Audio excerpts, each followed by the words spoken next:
Bienvenidos a un nuevo programa Siguiendo a la Convención. Es un esfuerzo genuino de Radio Conquistador de los Lagos en sus tres frecuencias. 91.7 Puerto Montt, 102.3 Cuenca, Lago y Yanquihue y 98.1 Osorno. Y de la Cámara Chilena de la Construcción, delegaciones regionales de Osorno y Puerto Montt. Pretendemos acompañar durante todo el proceso constituyente. Es un gran momento de la historia de Chile. Hoy queremos saludar en primer lugar a Alicia Vesperinas Barrientos, ingeniera civil con especialidad en cálculo estructural, mira, de la Pontificia Universidad Católica. Fue la primera presidenta la primera presidenta mujer en la historia del gremio en los años 2004, 2006, posteriormente se repitió en 2018, 2020, con una fuerte vocación social, fue candidata independiente a la convención. Bienvenida, Alicia, a este tercer programa ya Siguiendo a la Convención. Hola Hardy, qué gusto saludarte y saludar también a todos los que nos acompañan a través de las ondas de la radio y por redes sociales. Y bueno, queremos saludar a nuestro invitado estelar, que están ahí metidos de lleno, ¿cierto? A don Gaspar Domínguez Donoso, joven, médico, hijo adoptivo de Palena, a esta altura ya absolutamente hijo adoptivo de Palena, elegido por Independientes No Neutrales. Gaspar, bienvenido a este programa Siguiendo la Convención, ¿cómo estás?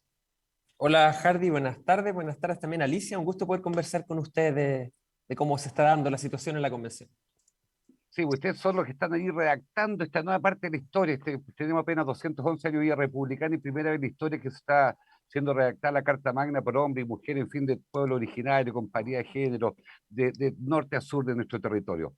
Y como este programa efectivamente está siendo apoyado por la Cámara Chilena de la Construcción, queremos un minuto escuchar un mensaje del gremio a propósito de lo que estamos viviendo hoy día como país. Acerca del Estado de Derecho. Un mejor país para todos es aquel en que el Estado de Derecho rige en plenitud, donde no solo existe una clara división entre los tres poderes tradicionales del Estado, legislativo, ejecutivo y judicial. También cuenta con un robusto y efectivo sistema de contrapesos y de fiscalizaciones cruzadas. Solo así se pueden evitar abusos de poder por parte del Estado, o que alguien trate de usarlo para perseguir fines para su propio beneficio, vulnerando los derechos de los demás. Asimismo, estas son condiciones centrales para asegurar el respeto a la dignidad y la libertad de las personas, lo cual, a su vez, son aspectos fundamentales de toda democracia. Por eso, promovemos que la Constitución fortalezca los mecanismos de contrapesos y de fiscalizaciones cruzadas, asegurando la independencia de instituciones tan relevantes como la prensa, la Contraloría de la República, el Tribunal Electoral y el Ministerio Público, entre otras. Gaspar Domínguez, médico, llegaste a Palena.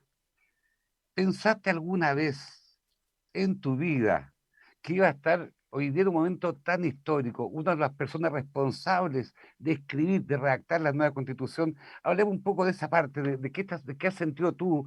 Tienes que viajar al norte, como decimos en el sur. ¿Qué significó para ti lo personal, Gaspar Domínguez? Bueno, en principio, Hardy, la verdad es que ni yo ni nadie se imaginaba que estuviéramos viendo este proceso, yo creo.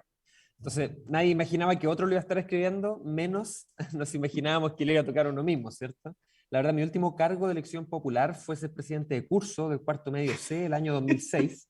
Entonces, esto es muy nuevo para mí y ha sido un desafío muy grande.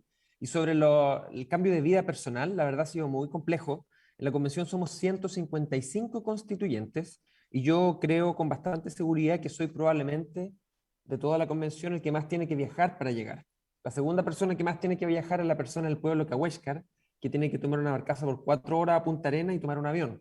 A mí me toca un poco más largo porque tengo que bajar 3 horas desde Palena hasta Chaitén para ir tomar la primera avioneta y luego irme desde el aeródromo hasta el aeropuerto y tomar un segundo avión. Entonces la verdad es tan largo el viaje y es tan complejo que lamentablemente a veces no alcanzo, de hecho nunca, a ir por el fin de semana a mi casa.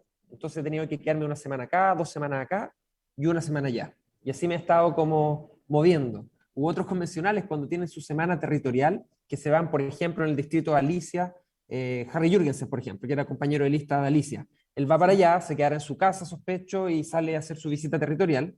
Para mí, sigo estando fuera de Palena, ¿cierto? Tengo que ir a Puerto Montt, a Chiloé. Entonces, la verdad, la dispersión, la lejanía, la falta de conectividad la he sentido en carne propia, con la necesidad de tener que estar viajando hacia allá y hacia acá. O sea, definitivamente, Gaspar, tú no todos los fines de semana te regresa al sur, por tanto, o sea, a Palena. No puedo, no No alcanzo. O sea, puede. si me fuera el viernes para allá, llegaría el sábado en la noche y el domingo en la mañana tendría que volverme a Santiago. O sea, estaría 8 horas en la casa y tendría que volverme. Entonces, tengo que llamar a mis vecinos para que rieguen las plantas. O tengo que irme una semana entera ya, lo cual efectivamente afecta el trabajo porque dejo de estar presencialmente acá. Y es tanta la falta de conciencia que les voy a contar. La otra vez yo estuve una semana entera en Palena trabajando por el computador y una compañera convencional aquí me dijo, yo creo que el que no vengas presencial siempre es una falta de compromiso.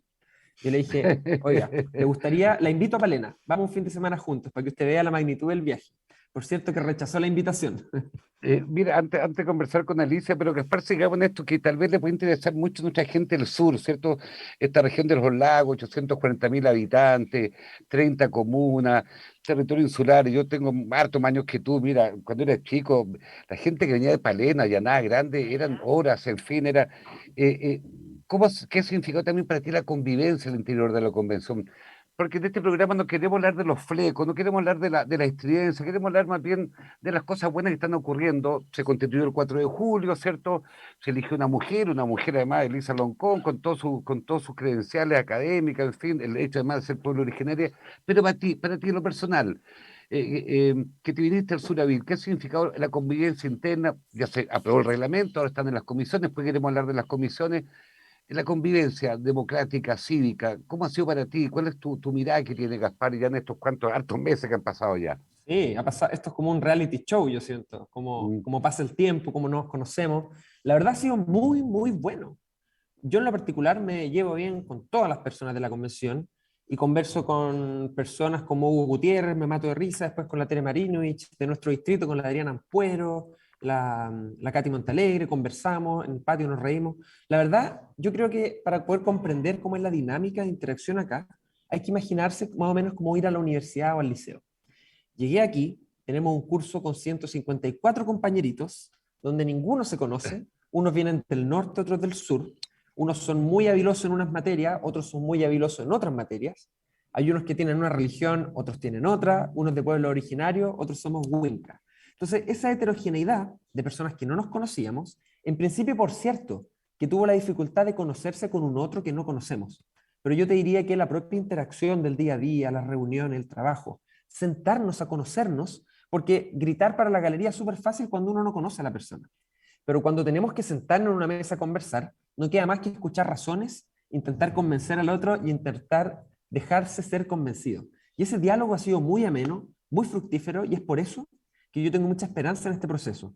Y además, si revisamos la experiencia comparada de otros países que han tenido procesos similares, en los tiempos y en la calidad del trabajo, creo que vamos muy, muy bien. Porque Alicia, tú como sureña, pero además dirigente a un gremio importante como la Cámara de la Construcción, una mujer inquieta en esta materia, además fuiste candidata independiente. ¿Cuál es tu mirada? Porque a veces, claro, los medios de comunicación nos sacan, ¿cierto? Que tal candidato, los más vociferantes, y hay otros que son más silenciosos, gente nuestra que del sur. ¿Cuál es tu mirada que tiene? Incluso para que usted mismo se pregunte y no salga un ratito de cena y puedan hablar ustedes sobre esta materia, el tema de la construcción cívica al interior. Yo soy de las personas que ha pasado por ciclos de optimismo y ciclos un poco más de pesimismo, porque justamente me informaba a través de los medios de lo que estaba pasando adentro de la convención. Así que dije, no estoy haciendo la pega, yo quería estar en ese grupo, pero ahora está la posibilidad de que uno siga la transmisión a través de los canales, así que cada vez que puedo yo me conecto y miro las sesiones. Y doy fe de lo que dice Gaspar. Yo creo que el diálogo que se da dentro es de otro tono, es de otra aproximación que las cuñas que salen en la prensa. Eh, Así que supongo que los medios lo hacen porque tienen sus propias agendas y quieren imponer a veces, no sé, sensaciones, ambiente, con qué fin no tengo idea, ellos sabrán. Así que yo invito a la gente que si se quiere informar de verdad de lo que está pasando adentro, si es que le interesan los temas, que sigan en directo las transmisiones. Son de lujo, es muy interesante, es muy fácil llegar a la... Y te quería aprovechar, Gafar, que está aquí, de preguntar, ¿cuál era tu diagnóstico previo cuando tú decidiste, dijiste, ya, no tengo carrera política, como dices tú, solamente he sido presidente de curso?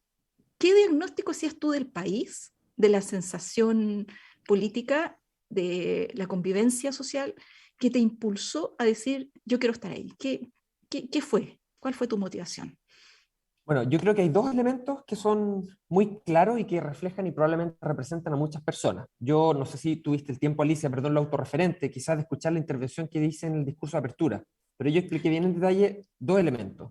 El primero es que yo estudié siempre en el liceo público que estaba en la esquina de la casa, por decirlo de alguna manera, con nombre de avión, en la 52, y a mí me iba muy bien en el colegio, en el liceo. Yo tenía puros 7, las pruebas de todos los cuartos medios, la escala, la hacían en base a mi prueba, nota hacia abajo. Entonces mis compañeros se enojaban, me decían, ¿por qué tuviste tantas Claro. buenas? Ahora nosotros nos vamos a... Equivócate de repente, claro. Claro. Entonces yo me creía el hoyo del queque. Y con mucho esfuerzo, pagando un preuniversitario, porque mi mamá consiguió las chauchas, entré pero raspando a la universidad. Casi no quedé. O sea, te digo, fue azar casi. Y quedé. Llegué a la universidad apenas y descubrí que todos mis compañeros sabían todo.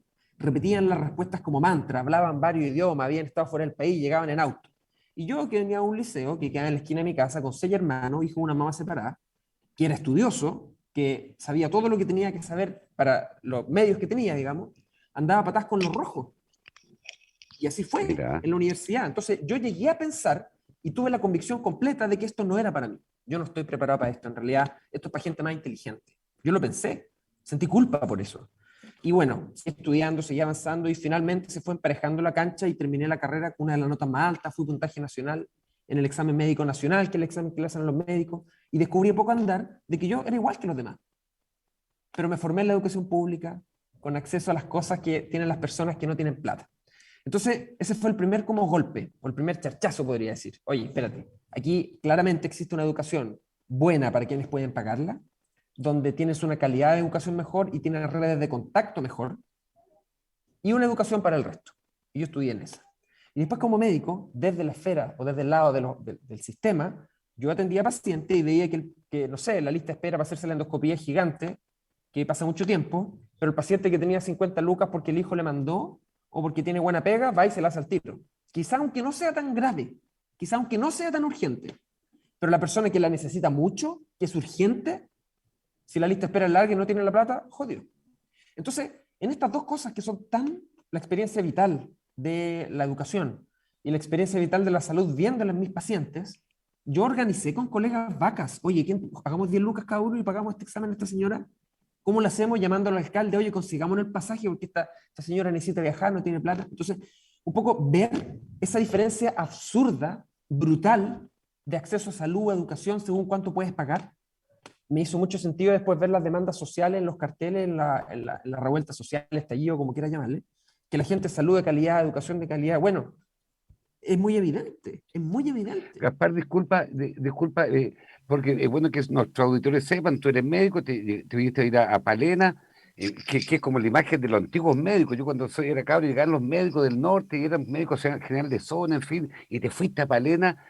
¿A ti te hizo clic el estallido social para hablar con toda franqueza, Gaspar Domínguez? Sí, me hizo mucho. Mira, yo nunca en mi vida he tirado una piedra. Yo las polillas no las mato, las tomo y las saco por la ventana. Yo, cero violencia. Y vi todo este evento de violencia y, por cierto, me interpelaba, como que me angustiaba un poco. Después del toque de queda, militares en las calles, violencia, me angustiaba. Pensaba en las imágenes de detenidos, de desaparecidos que ocurrieron. Pensaba en cosas muy malas que yo, por haber nacido a finales de los 80, no alcancé a vivir en carne propia. Pero me hacía mucho sentido este cansancio, esta como angustia de ¿por qué si no tengo plata tengo que tener peor educación y peor salud? Porque yo entiendo que si yo gano más plata, me vaya de vacaciones más lejos, tengo un auto más grande, tengo una casa más grande, yo lo entiendo. Pero tener peor acceso a salud, tener peor acceso a educarme para poder salir del círculo de la pobreza, que no es mi caso, yo nunca he sido pobre. Clase media, estudié con beca, no pagué la universidad, fui siempre a liceos públicos, pero siempre tuve pan en la casa. Pan con mantequilla, no tenía pan con jamón, pero teníamos pan. Pero cuando alguien no tiene esas condiciones, no puede estudiar porque tiene que trabajar, si tiene un acceso a salud muy precario, entonces todo eso me hizo sentido. Y bueno, como yo nací en este modelo, es natural pensar, bueno, si no tenéis plata no podéis, qué sé yo, mala suerte. Pero uno empieza a mirar otros países, otras realidades. Yo tuve la suerte, me fui becado por la universidad a estudiar a Holanda, y era muy distinto. Yo tengo un hermano que trabaja y vive en Inglaterra hace 16 años. Yo lo he ido a ver. Y es muy distinto. En Inglaterra todos hacen la misma fila. Todos. Entonces tenemos que hacer un examen, bueno, y la fila lo ordenamos según el que necesite el examen primero. ¿Y cómo funciona en Chile? El que lo puede pagar, lo tiene primero. Y esa cuestión es impresentable. No se trata de izquierdas ni de derechas. Se trata de un mínimo de dignidad humana. Entonces, repartir la torta, emparejar la cancha, a mí me parece que es un mínimo ético y moral, y eso es un problema estrictamente constitucional, porque la forma en que está generada la institucionalidad en Chile, desde la Constitución, genera que efectivamente el acceso a los recursos depende de la capacidad de pago. Gaspar, mira, mire, pretendemos estar 6 meses conversando con usted y vamos a conversar, estimados auditores, con los convencionales de nuestra región. Alicia, te interpelo a propósito de lo que plantea Gaspar Domínguez. El gremio de la construcción es un gremio importante, moviliza, genera empleo, en fin, tiene que ver con el desarrollo del país.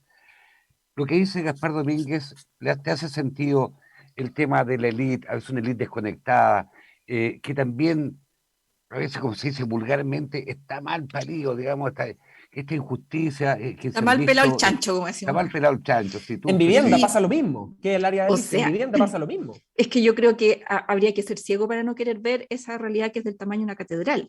Si yo creo que el problema, Gaspar, Hardy, no es ponernos de acuerdo en el diagnóstico. Si yo creo que ahí estamos todos de acuerdo. En lo que no nos hemos puesto nunca de acuerdo es cómo lo resolvemos. Entonces, ahí viene el diálogo interesante.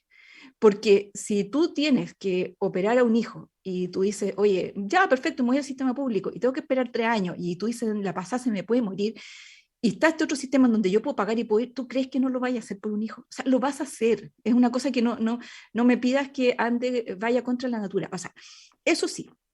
Ahora, que existen algunos derechos que son como habilitantes para que todos podamos funcionar en esta sociedad, totalmente de acuerdo. A mí tampoco nunca me ha faltado nada, también estudié pagando crédito, pero lo pude hacer. Yo me imagino que hubiese pasado si no hubiese tenido eso. Claro, seguramente estaría yo dentro de la primera fila tirando las piedras, lo más probable. Y entiendo a las personas que se sienten con esa angustia, pero lo que no entiendo es la gente que se quiere ir en coche, que es gente que también podría hacer el esfuerzo, que podría contribuir, pero siente que necesita todo gratis. Ese punto intermedio yo creo que es el que tenemos que buscar a través de este proceso de la conversación del nuevo pacto social que se supone que vamos a hacer, porque estaremos de acuerdo en que no por poner un listado de 47 derechos en la Constitución, al otro día los vamos a tener y los vamos a poder salir a exigir. Yo me imagino que existen algunos derechos que tienen que ser sí o sí, porque son habilitantes para el resto. Estamos de acuerdo en eso, por lo menos, ¿verdad? Eh, estamos siguiendo la convención Conquistadores de los Lagos. Hay 7 comisiones que están estructuradas. Gaspar Domínguez forma parte de la comisión número 4, Derechos Fundamentales. Queremos ir a una breve pausa comercial, muy breve. Volvemos inmediatamente para irnos metiendo ya y que nuestro auditorio ojalá vaya entendiendo qué significa esta comisión, cuál es el rol que cumple allí Gaspar Domínguez, nuestro constituyente de la región de los lagos. Vamos a una breve pausa comercial y ya volvemos.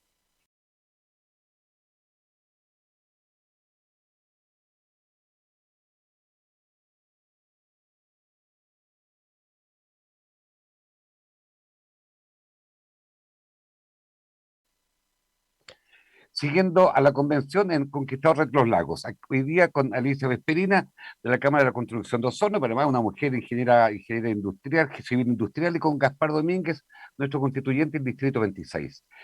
7 comisiones de la Convención Constitucional, la número 4, Comisión de Derechos Fundamentales. La más numerosa fueron las comisiones cuyas temáticas generaron más tensión y enfrentamiento entre diferentes sectores en la instancia con el temario mínimo más extenso, teniendo que abordar al menos 43 temas. Derechos civiles, derecho a la verdad, a la justicia, en fin, una enorme cantidad. Derecho sexual y reproductivo, derecho a la vivienda, a la ciudad, a la tierra, al territorio, derecho al trabajo, su protección. En fin, enorme cantidad. Es la comisión más grande integrada por 33 personas. Eh, Gaspar, ¿por qué te integraste a la Comisión de Derechos Fundamentales, en primer lugar? Hay dos aspectos. Lo primero, como les comenté en el primer bloque, las motivaciones que me empujaron a ser parte de este proyecto, de este proceso, fueron mi experiencia personal, como en la salud y en la educación. Y segundo, mi experiencia por mi estudio de posgrado, que son en salud pública, que es el área de la ciencia que investiga los sistemas de salud, cómo se entregan las prestaciones, cómo se financian. Entonces, desde mi formación académica y desde mi experiencia vital, me interesó justamente participar en estos temas. Y en esta comisión vamos a ver justamente salud, educación, vivienda, derechos sexuales y reproductivos, que son los temas en los que he trabajado y los que conozco más de cerca. Son 43 temas. Explícanos lo más didácticamente posible, Gaspar. 43 temas, recordemos que ya han pasado 3 meses, donde se elaboró el reglamento. ¿Cómo trabajan ustedes? ¿Ustedes reciben expertos, hablan entre ustedes, hay documentos? Cuéntanos un poco para que entendamos cómo es el funcionamiento, en la cual tú estás toda la semana en Santiago y en el caso no te queda tiempo para venir al sur. ¿Cómo es la dinámica? ¿Cómo es el procedimiento al interior de esta comisión, la número 4 de Derechos Fundamentales? Bueno, primero la comisión somos 155 convencionales y para escribir las propuestas de norma nos dividimos en grupos. Entonces ya chicos, ustedes van para allá y hagan esta parte del sistema de justicia. Ustedes van para allá y vean cómo se va a ordenar el Congreso con el presidente, que se llama régimen político. Ustedes vayan para allá y hagan esto y qué sé yo. Y el grupo más grande, vean los derechos fundamentales. Y esos son unos 33 convencionales. Y dijimos, bueno, ¿qué derechos vamos a ver? Y la convención completa se puso de acuerdo. Y dijo, ya mire, por lo menos tienen que ver derecho a la salud, a la vivienda, a la verdad, aquí, allá, y hicieron la lista de 40 y tantos derechos, a lo menos. No es taxativo, es decir, podemos ver más cosas que allí no están. Eso fue como la conversa. Después, ya chicos, vayan a sesionar a su comisión y ustedes vean cómo lo hacen. Fuimos a la comisión, ya empezó el trabajo de la comisión, y estamos en la parte de lo que se llama audiencias públicas, que va a durar hasta la primera parte de enero. ¿En qué consiste? En que recibimos expertos, centros de estudios, fundaciones, juntas de vecinos, personas naturales, o sea, lo que fuera. El que quiera ir, postula y va. Y si ustedes quieren ir, llenan el formulario por internet, que tenemos fecha hasta este viernes, o sea, hasta hoy día, y van, y pueden postular. Entonces, van las personas. Por ejemplo, esta semana hemos estado escuchando muchos expertos que estamos hablando del tema, porque vamos a dividir la pega para hablar un día de salud, otro día de educación, otro día de vivienda. Y en esta primera parte estamos hablando de las cosas generales de derecho. Por ejemplo, ¿cuántos derechos conviene poner y cuántos no? O otros temas que nos han dicho los expertos. ¿Qué hacer cuando los derechos chocan entre sí? Voy a poner un ejemplo. Por ejemplo, en el contexto de la pandemia, nosotros tenemos el derecho de proteger la salud de las personas. Es un deber del Estado, hoy día, proteger la salud de las personas. Y las personas también tienen la libertad de tránsito, la libertad de moverse y de reunirse, ¿cierto? Pero ahora en contexto de pandemia hay que proteger la salud de las personas y estamos impidiendo que las personas se muevan o que las personas se junten. Entonces aquí vemos, por ejemplo, que hay dos derechos que están chocando. Entonces la Constitución debe dar luces de cómo resolver cuando derechos chocan, cuáles son los límites de los derechos. O por ejemplo, si vamos a tener el derecho a la salud y yo tengo una enfermedad que el gasto de mi enfermedad rara implica 700.000 millones de dólares, no sé, por poner un número así, ya no importa, que representa la mitad de toda la plata que gasta Chile. Yo puedo ir y exigir que me paguen ese tratamiento, que va a ser más caro que lo que costó el hospital de Puerto Montt entero, para mí una persona. Entonces, los derechos tienen ciertas restricciones, ciertas limitaciones, porque intervienen con otros. Todas esas cosas las estamos definiendo esta semana, pero en el fondo lo que vamos a hacer en la pega en la comisión es ir discutiendo los temas, escuchar expertos, discutir entre nosotros y hacer propuestas de norma que deberían empezar a salir a la luz, las primeras propuestas de norma, en enero. Alicia. Sí, Hardy, Gaspar, perdón, cuando uno habla de derechos, en realidad las preguntas son tres: ¿cuáles son? ¿Quién los va a proveer? ¿Y cómo se van a garantizar? En el fondo esas son como las tres grandes preguntas que hay que resolver cuando uno está hablando de derechos, ¿cierto? Y las respuestas para eso son como dos vertientes. Una que dice, hagamos una constitución de principios, minimalista, y que le deje al debate legislativo el cómo se van a ir dando estos derechos y se van a ir poniendo uno detrás de otro en función de los recursos que va teniendo el país, del desarrollo de la ciencia. Y hay otra vertiente que dice, no, mira, los tenemos que dejar escritos, porque si los dejamos escritos yo los puedo exigir, y se los exijo, de alguna manera se me va a ordenar todo el aparato legislativo y presupuestario como para darlos. Pero es claro, en cualquiera de las dos posiciones, que la limitante es el presupuesto. O sea, eso no podemos hacer aparecer plata por el mismo ejemplo que tú acabas de dar. Eso para algunos derechos.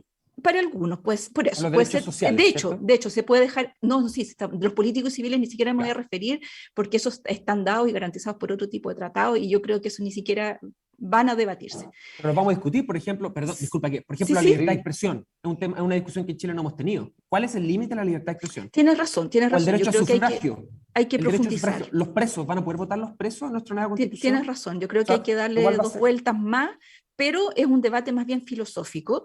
El otro es más bien económico, porque de verdad implica recursos. Y esa es la gran limitante. Entonces, dentro de esas dos vertientes, ¿cuál es tu visión o qué a ti te hace más sentido antes de empezar a escuchar a los expertos? Porque los expertos seguramente van a ir, como dices tú, dejándote convencer de algunas posturas mejores que otras. Pero tú a priori, cuando hacías campaña, por ejemplo, ¿qué postulabas?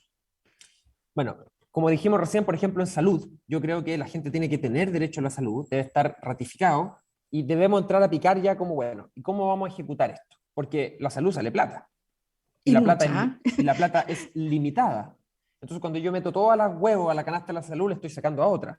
Obvio. Entonces, yo creo que eso lo debe definir las leyes, el legislador, el contenido del derecho. Pero nosotros tenemos que dejar dicho, por ejemplo, que debe haber un sistema universal de salud que atienda a todas las personas y que este sistema se financie con las cotizaciones obligatorias de todas las personas. ¿Y Eso, con por impuestos ejemplo, generales de la nación? y con impuestos, claro, porque hoy día las cotizaciones representan 1/3 del gasto de Sí. salud, entonces no alcanza. Pero hoy día las cotizaciones de la gente que menos se enferma se van a la ISAPRE y es ganancia para la ISAPRE. Y los impuestos y las cotizaciones de la gente que más se enferma no van a la ISAPRE, van a FONASA. Porque la ISAPRE a la gente con preexistencia les cobra mucho más, entonces nadie con preexistencia se mete a la ISAPRE. Entonces, por ejemplo, ese tipo de cosas, la solidaridad, las cotizaciones van a la misma bolsa, ese tipo de cosas yo creo que debemos poner en la Constitución, como lo hacen tantas otras constituciones. Y es porque justamente en Chile, si tú, por ejemplo, no tienes acceso a alguna prestación de salud, no tienes a quién reclamarle. Yo creo que debemos generar las instancias de poder reclamar cuando tú no tienes acceso a los derechos sociales, salud, vivienda, educación. Pero yo no creo que tú tengas que ir a un juez y que el juez tenga que decir, ya, tiene el Estado que comprarle una casa a esta señora. No. Pero sí, por ejemplo, que el juez diga, que esto se hace en otros países y lo hemos aprendido esta semana, que un juez pueda decir, oye, efectivamente se está violando el derecho constitucional a tener una vivienda, entonces el juez mandata al Parlamento a que el Parlamento haga algún proyecto de ley en un plazo de 2 años para resolver eso. Existen estrategias intermedias. Yo creo que los derechos sociales deben ser exigibles, pero no como individuo, que el individuo va, le pide un juez y el juez se lo da, sino más bien como colectivo. Tenemos muchas personas que tienen este problema y mandatar al legislador a resolverlo. Pero como decías tú, no podemos dejar, hay dos opciones, tener una constitución programática y tener una constitución de principios que permita que la deliberación democrática funcione. Y yo estoy más cercano a ese punto. Ahora, me hace ruido lo siguiente, cuando cuando se hizo la Constitución de los 80, el PIB per cápita de Chile era $2.500. Entonces se entiende que no había que ser muy creativo para poner derechos porque no había plata. ¿Qué queréis que diga? En cambio ahora tenemos un país que es bastante más rico, de casi 8 veces eso. Entonces, claro, uno podría ponerse una vara un poquito más alta y decir, ahora sí podemos hacer cosas que antes quizás no eran pensables. Mi punto es que el presupuesto aumenta y aumenta, y o sea, ha aumentado 60% el presupuesto público en los últimos 10 años. Sin embargo, todos sabemos de la forma ineficiente en que se gasta. Entonces, si es que queremos dejar en manos del Estado, en el mismo ejemplo que tú estás diciendo, mira, matemos las ISAPRES, todas estas cotizaciones van a ir allá, pero sigue funcionando igual de mal, yo creo que no vamos a resolver el problema. Entonces, eso también obliga a tener otro Estado, un Estado bastante más ágil, bastante más eficiente, bastante más liviano en toda su cadena para que justamente la plata llegue a donde muy bien inspirado los que están escribiendo esta constitución quieren que llegue. ¿Te hace sentido eso también? Bueno, efectivamente hay que mejorar la eficiencia del Estado. Yo creo que nadie podría decir lo contrario. Y cualquier persona que se meta a analizar los datos estaría más que, digamos, de acuerdo con eso. Ahora, decir un sistema universal de salud no significa un sistema público de salud. Significa un sistema donde las personas hagamos todo en la misma fila y este sistema incluye prestadores públicos y prestadores privados. Okay. Mira, si hoy día lo impresentable, y eso funciona en Canadá, en los países nórdicos, en Dinamarca, no una cosa hippie que se me ocurra ahora. Entonces, por ejemplo, mira, voy a poner un ejemplo, Alicia. Imagínate tú, tienes un dolor abdominal y necesitas hacerte una ecografía. Ponte tú. Y tenemos que tu vecina no tiene plata y tiene probablemente un cáncer de vesícula con alta probabilidad y tiene que hacerse una ecografía. Hoy día en Chile tenemos un sistema público con poquitos especialistas, con poca plata, y un sistema privado que paga mucho más, que ofrece mejores condiciones laborales. Entonces se transforman en un incentivo para que los especialistas se vayan para allá. Lo que a mí me gustaría es que tuviéramos un sistema universal que orientara o que pagara, digamos, a los prestadores públicos y a los prestadores privados, que tomara junto a los hospitales, a las clínicas, y el sistema dijera, oye, lo siento Alicia, tu vecina necesita la ecografía primero y la manda a la clínica, o a donde fuera. Ahora, el detalle de cómo va a ser, lo verá el legislador. ¿Cómo lo pagará? Lo verá el legislador. porque hay que dejar un margen. Pero yo creo que lo decente, lo razonable, es que tengamos un sistema universal y que las personas se atiendan por prioridad y no por capacidad de pago. Eso es el principio. Una frase, dos frases. El detalle es que lo vean las leyes. Interesante, ahí yo creo que, perdón, la última, sí, es no, que Alicia, tú, este por favor, tema no, si es yo muy quiero... profundo porque ahí tienes que entrar a conversar con el gremio médico también, porque el gremio médico es el que no quiere atender No, pues no va a querer. por Obvio que no FONASA. va a querer. Obvio no va a Claro. querer. ¿Y de dónde Lógico, si les sacamos más pagan menos. médicos si No, pues. están haciendo muy pocos especialistas? Es que aquí el ojo no tiene que estar puesto en los privilegiados. Y los médicos somos los privilegiados. Ganamos sueldos millonarios. Somos los privilegiados. El Pero foco si, tiene que estar puesto pero si los en colegas no quieren, ¿no los vaya a obligar? Es que mira, nunca en ningún momento de la historia de la humanidad, en ningún país, en ningún contexto, quienes ostentan el poder económico, político, lo han cedido porque sí. Eso no ha pasado. Y si me pone un ejemplo, sería el primero. Yo no lo conozco. Entonces, claro, Mira, por cierto que una reforma Gaspar, de este nivel va a cambiar las cosas. Gaspar, Alicia, los auditores saben que yo de Constitución sé re poco, y sé que voy a aprender mucho en estos 6 meses, muchísimo. Pero no quiero caer en la caricatura, Gaspar, pero recién Alicia decía que hay distintas constituciones en el mundo, la norteamericana es corta, que son principios, ¿cierto?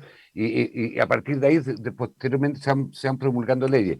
Y hay otras que son enorme cantidad, están consagrados todos los derechos sociales, incluso sin caer en la caricatura.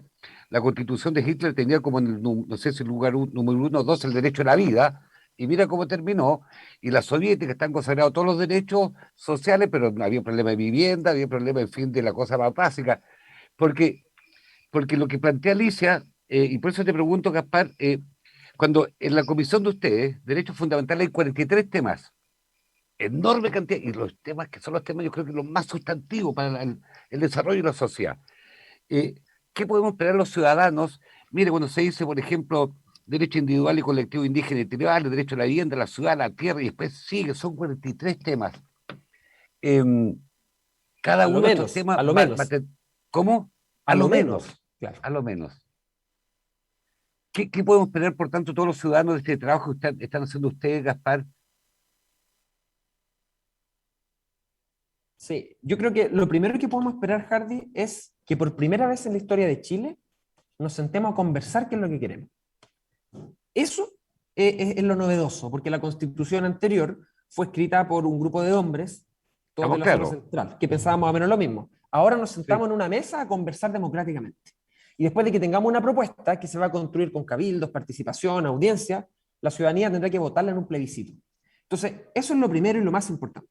Y segundo, respecto a los derechos, una parte tiene que ver con qué derechos garantizamos, cómo lo hacemos exigible. Pero lo segundo que garantizan las constituciones, no solo porque, oye, no es que no se nos hubiera ocurrido antes poner derecho a la vivienda con aire acondicionado y piscina, no es que no se nos haya ocurrido, ¿cierto?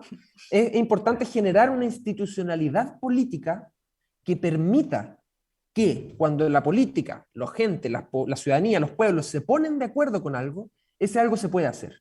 Y la constitución actual en Chile no lo permite, porque tenemos candados, cerrojos, ¿cierto? El sistema binominal que cambió hace poco, tenemos ninguna instancia de participación directa, no hay plebiscitos, no hay instancias revocatorias, no hay iniciativas populares de ley. O sea, hoy día, cuando yo cumplí 18 años, había que inscribirse en el servicio electoral. Yo corrí a inscribirme el mismo 27 de octubre, feliz. Al fin soy ciudadano, tenía mi carnet, porque en ese tiempo se imprimía un carnet, que era bien ordinario, yo lo plastifiqué. Y dije, soy ciudadano, puedo participar. Y después me desinflé cuando descubrí que cada 4 o 6 años iba a votar y sería. No había ninguna otra instancia. Entonces, generar una institucionalidad que permita participación, democracia, crecimiento, yo creo que es el desafío. O sea, yo soy convencido que estamos viviendo un cambio de ciclo enorme y grande, y hay que estar atentos, y ese es el esfuerzo que queremos hacer todos los viernes en este programa. Gaspar, ¿tú crees que estamos así, como una pincelada grande, te pregunto, en un cambio de régimen político?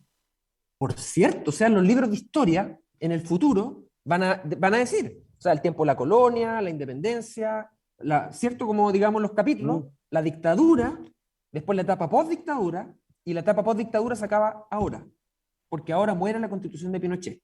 Entonces la dictadura empezó el 73, después vino la etapa post-dictadura o transición, o como le pongan los historiadores en el futuro, y esa etapa se va a acabar ahora, porque la constitución de Pinochet muere ahora. Por eso esto va a ser un cambio de ciclo político, un cambio de ciclo cultural. El Chile de un año va a ser muy distinto al Chile anterior. Incluso, y esto es por poner el ejemplo extremo, imaginemos la constitución quedar igual, igual. Esto es un ejemplo absurdo, ¿cierto? Quiero un poco llevar el ejemplo al absurdo. Imaginemos la constitución quedara igual a la actual. Fuera un Si fuera plebiscito, por ejemplo, rechazado, no, si fuera no, rechazado en el plebiscito. no, yo estoy pensando otra cosa, Hardy. Ah, ya, ok. Imagínate, hacemos una propuesta de constitución Ya. y en el ejemplo absurdo, y esta propuesta queda igual a la anterior, se va a plebiscito, la gente la aprueba, y tenemos una constitución igual. Ejemplo absurdo. Sí. Va a ser muy distinto, porque va a ser una constitución escrita, conversando, democráticamente, participativamente. Y eso cambia dramáticamente la forma de entendernos, de mirarnos y de reconocer al Estado como como una institución legítima que la construimos entre todos. Alicia. ¿Y cómo con esa misma constitución? Porque cuando uno estudiaba para la campaña la leía y decía, bueno, si en realidad hay cosas que me hacen mucho sentido, qué sé yo, pero no se cumplen en la práctica. Entonces tenemos un poder político que tampoco se lo toma muy en serio. Entonces mis desvelos aquí son cómo vamos a hacer a partir de un texto que vamos a redactar con palabras más o palabras menos, cambiar la cultura de este país en forma tan profunda que ahora nos vamos a empezar a parecer a todos esos países desarrollados que nos gusta mirar cuando empezamos a decir podríamos ser como ellos. Una sola cosa, por ejemplo, si creemos en la participación ciudadana, tenemos que creer en el resultado de esa deliberación ciudadana, porque si vamos a empezar como pasó con la senadora Goich, por ejemplo, que cuando vota le empiezan a amenazar hasta de muerte por redes sociales, es que eso no es creer en la democracia, o sea, al final eso es matonaje. Por ejemplo, cuando uno dice, mira, aquí tiene que primar el bien común, y ni siquiera no nos hemos puesto de acuerdo para ver cómo se mide el bien común. Cuando tú me hablas de que tú para llegar a Palena tienes que llegar en un viaje eterno, por ejemplo, y otra persona toma y en 5 minutos está en su casa, ahí hay una simetría. Entonces toda la inversión pública debería ir no en ponerle metro al señor que ya puede llegar en una micro, sino que ir a hacer la conectividad de Palena, por ejemplo, si es que de verdad creemos en el bien común. Entonces, yo creo que no creemos tanto en el bien común, suena bonito, pero cuando llega el minuto de ceder este poder que tú mismo estabas diciendo, ahí empezamos a decir que en realidad no. ¿Te pasa eso? Mira, es compleja la pregunta, es una reflexión como muy, digamos, interna. Yo siento que viene de tu fuero muy, muy profundo. La verdad Es no que, tengo la mira, respuesta. son 20 años de actividad gremial en donde me he comido toda la cantidad de discursos que no te imaginas y después uno llega a la práctica y no pasa nada. Sí, mira, es que el cambio, lo que la gente que está escuchando, yo creo que es importante que tengamos todos presentes, que un cambio en la Constitución es un cambio dramático, radical, de la forma de hacer. O sea, puede ser, por ejemplo, que en el nuevo Chile no exista el presidente de la República, por ejemplo, y que tengamos un primer ministro, como a la europea, un sistema parlamentario.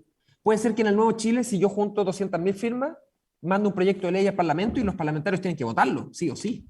Puede ser que en el nuevo Chile todos los planes reguladores tengan que plebiscitarse, no como ahora que de repente aparece un plan regulador, nadie sabe de dónde y después aparecen los edificios. O sea, con la nueva institucionalidad van a cambiar tantas cosas que yo tengo la esperanza que, fíjate, que vamos a lograr una nueva institucionalidad que va a permitir disminuir toda la angustia que produce a alguien que no lo pesquen, que no tenga cómo participar y que se traduce y se materializa en esta desconfianza, en esta violencia, en esto que tú mencionas. Y finalmente, y con esto termino, el cambio en la Constitución no es que aprobamos la Constitución y al otro día vamos a estar llenos de hospitales estupendos y listas de espera y todos los colegios. No, esto es igual que cuando uno navega en un barco. Cuando tú navegas en un barco, vas con el timón. Imagínate ahora lo que vamos a hacer es girar el timón con todo al otro lado. El barco despacito va a empezar a girar y en un par de años va a llegar al nuevo destino. Yo veo así el cambio constitucional. Gaspar, yo sé que está muy ocupado porque todos estos días están entrando, saliendo, comisión, votando, en fin, queremos agradecerte mucho, pero te voy a hacer una pregunta finalmente. Mira, en mi otros programas yo entrevisto mucho a los parlamentarios y a veces siento que cuando van a Pedro Montt con Avenida Argentina, como funciona el Congreso en Valparaíso, como que entran en una especie de burbuja, porque después yo lo entrevisto en la radio y me dicen otras cosas. Una pregunta muy genuina y muy honesta de parte mía, Gaspar. ¿No tiene temor que ustedes de repente empiecen al interior de la convención a vivir también una propia realidad que es probable que de repente que los chilenos estemos mirando otras cosas? No sé, una pregunta que te hago, Gaspar, antes de cerrar este programa hoy día. Sé más preciso con la pregunta, no la entendí. No, porque te escucho con muchísima atención y de repente al interior de la propia convención empieza usted a vivir una dinámica cotidiana que de repente se vayan alejando de lo que ocurre en los, como dices tú, en Palena, en los territorios, en distintas partes, con las necesidades de la gente? ¿No tiene ese temor, esa precaución? Bueno, de alguna manera yo creo que es importante que nos mantengamos con una pata en el territorio y con otra acá. Y por eso la próxima semana voy a estar en Puerto Montt, voy a ir a Chiloé, voy a ir a Palena. Encantado de ir al Conquistador presencialmente, si podemos tener algún encuentro para también avisar. Vamos a tener un encuentro con todos los rectores de todas las universidades, salvo la Universidad San Sebastián que se bajó, pero va a estar las otras 3 universidades de la región. Vamos a ir a la cárcel a conversar con las personas privadas de libertad, vamos a ir al liceo a hablar con los estudiantes, tenemos actividades de muchos tipos, así que la próxima semana, justamente para resolver Genial. lo que tú dices, Hardy, vamos a estar allí y toda la disposición de ir, ojalá ustedes me autoricen a ir a la radio para poder ir a contar dónde vamos a estar y qué actividades vamos a organizar. O sea, le tomamos la palabra al convencional Gaspar Domínguez hasta la semana próxima aquí en el estudio conversando con nosotros en Puerto Montt. Muchas gracias, Gaspar. Ahí Un continuamos abrazo con Alicia. grande. Muchas gracias. Gracias, chao. Muchas gracias, Chao. Gaspar. Chao, Alicia, Alicia, gracias. Chao, chao, un gusto. Alicia Vesperina, seguiremos todavía 4 o 5 meses más. Cuéntanos tu impresión. No es bueno hablar de alguien que ya está ausente, digamos, pero ¿cuáles son tus temores, o sea, tus visiones, tu alegría? ¿Por dónde tú crees que debiéramos seguir conversando en los próximos programas, Alicia? Mira, yo creo que nunca hay que perder el vínculo con la ciudadanía, como tú bien decías, en el sentido de para qué estamos haciendo esta nueva constitución.